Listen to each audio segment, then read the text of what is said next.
토토리 여러분들 안녕하세요. 비토리TV 비토리입니다. 현재 시간 2023년 1월 11일인데요. 오늘 비트 시황 분석은 오로지 상승 관점에서만 이야기를 나눠볼까 합니다. 하지만 아직까지도 숏에 대한 생각을 버리지 못한 저로서는 시장을 객관적으로 보지 못하고 있을 가능성이 있습니다. 그래서 다양한 트레이더와 고수분들의 관점들을 한데 모아 상승을 바라보는 사람들의 매매 근거와 시나리오를 분석해 보려고 합니다. 물론 중간중간에 찬물을 끼얹는 저의 관점도 말씀드릴 예정인데요. 영상 끝까지 시청해 주시고요. 구독과 좋아요 한 번씩 부탁드리겠습니다. 영상 시작하겠습니다. 첫 번째로 소개해드릴 분석은 CVD와 미결제 약정을 활용한 관점입니다. 분석에 사용된 도구는 코인 엔라이즈로 유용한 분석 도구인데요.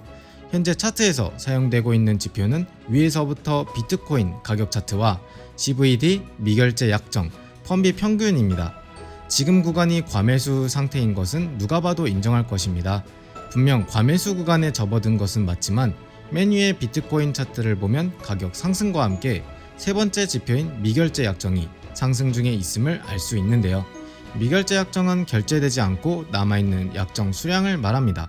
쉽게 말해 시장으로의 자금의 유입과 유출을 파악하거나 지금의 가격을 시장에서 지속할 수 있는지 파악할 수 있는 역할을 하는데요.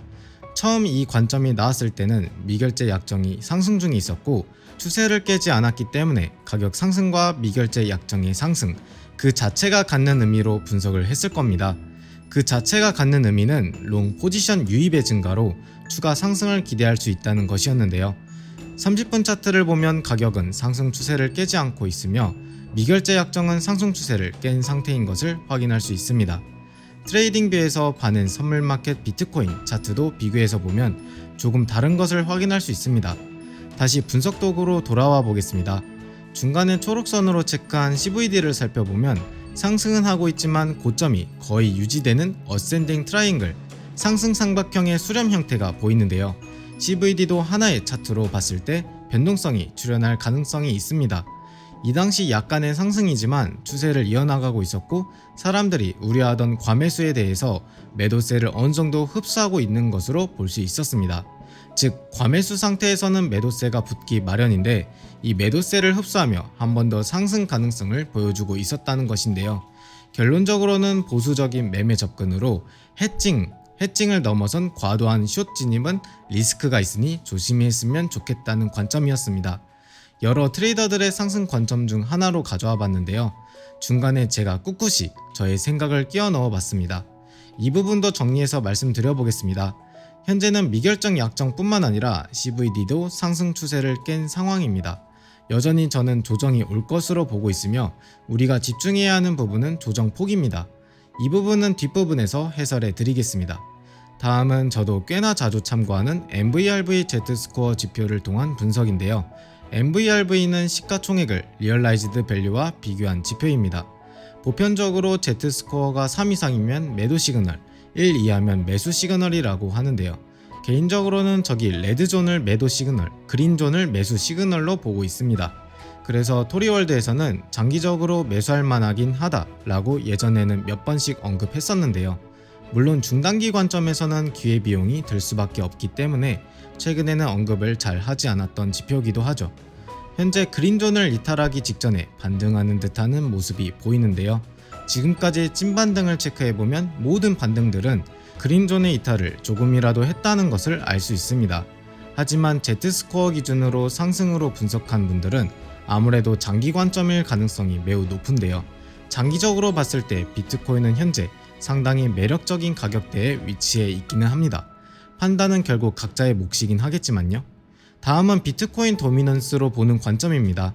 제가 차트에는 비트코인 가격 차트를 캔들스틱으로 표시하고 비트코인 도미넌스를 파란 선으로 표시했는데요.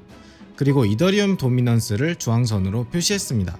비트 도미의 경우 비트 혼자 상승할 때나 하락할 때 증가하는 편인데요. 비트가 횡보할 때는 도미넌스가 하락하기도 합니다. 그 이유는 알트로 자금이 몰리기 때문인데요. 이때는 알트장이 오면서 비트는 가만히 있고 알트만 크게 오르는 경우가 발생합니다. 그 이유는 비트가 안정권에 들면 알트에 투자하려는 심리가 작용하기 때문인데요. 반대로 비트가 하락할 때는 알트 도미넌스가 빠지고 비트로 자금이 몰리면서 비트 도미넌스는 크게 오릅니다. 비트만 오를 때는 당연히 비트 도미넌스도 같이 오르죠. 무엇보다 비트코인과 이더리움의 도미넌스는 디커플링인 편인데요. 알트코인들은 거래량이 비트와 이더를 뛰어넘지 못하기에 비교를 하더라도 비트와 이더만으로 도미넌스를 비교합니다. 1시간봉 차트로 보게 되면 비트가 오르면서 특정 구간을 제외하고는 대부분의 비트와 도미넌스의 방향이 일치합니다. 반대로 이더의 도미넌스는 비트가 오를 때 하락했고 이후 비트 도미넌스가 횡보할 때 비트는 하락과 반등을 했지만 이더 도미넌스는 직전까지도 오른 것이 확인되었죠. 비트 도미넌스가 추세를 하방 이탈하지 않는 이상 계속해서 상승세를 유지할 가능성이 높습니다. 조금 많이 어렵죠? 이제 제 개인적인 관점을 말씀드려 보겠습니다. 비트코인을 4시간봉으로 보게 되면 여전히 과매수 구간인 것은 틀림없습니다. 그리고 상승 채널을 형성했음에도 불구하고 계속해서 매도세가 붙으며 상승 쐐기의 형태가 나와줬는데요. 저가에서 발생한 상승 쐐기라서 하락 가능성을 이야기하긴 섣부를 수도 있지만 근본적으로는 상승 쐐기의 끝은 하락입니다. 하지만 이 경우는 특수하기 때문에 하락이 발생할 때 조정이 어디까지 이뤄지냐가 더 중요한데요. 17.2K 안팎을 크게 하방 이탈하지 않고 지키려고 한다면 상승 채널의 이탈로 볼 수 없기 때문에 이후 한 번 더 17.5K를 시도할 가능성이 높습니다. 하지만 불과 50불 차이지만 17.15K를 하방 이탈하며 종가 마감이 이루어진다면 17K까지도 터치할 수 있습니다. 17K 터치할 때도 반등이 나오지 못한다면 16.8K까지 꼬리를 남길 수 있습니다. 왜 하필 16.8K인가요? 장기 이평선이 슬그머니 올라오고 있기 때문인데요. 16.8K도 후하게 말씀드린 편입니다. 16.9K 정도로 넉넉하게 잡아도 나쁘지 않아 보이는데요. 또다시 제 관점을 얘기하다 보니 하락 관점이 되어버린 것 같습니다. 오늘 모처럼 상승 관점들을 모아와서 말씀드렸는데 괜히 초치는 느낌이 드는데요. 이렇듯 많은 사람들이 서로 다르게 보면서 다양한 매매 근거를 제시합니다. 그 많고 많은 트레이더 중에 토토리 형누님들도 포함된다면 정말 좋을 것 같습니다. 늘 그렇듯 토리월드에서 토토리 형누님들을 기다리고 있겠습니다.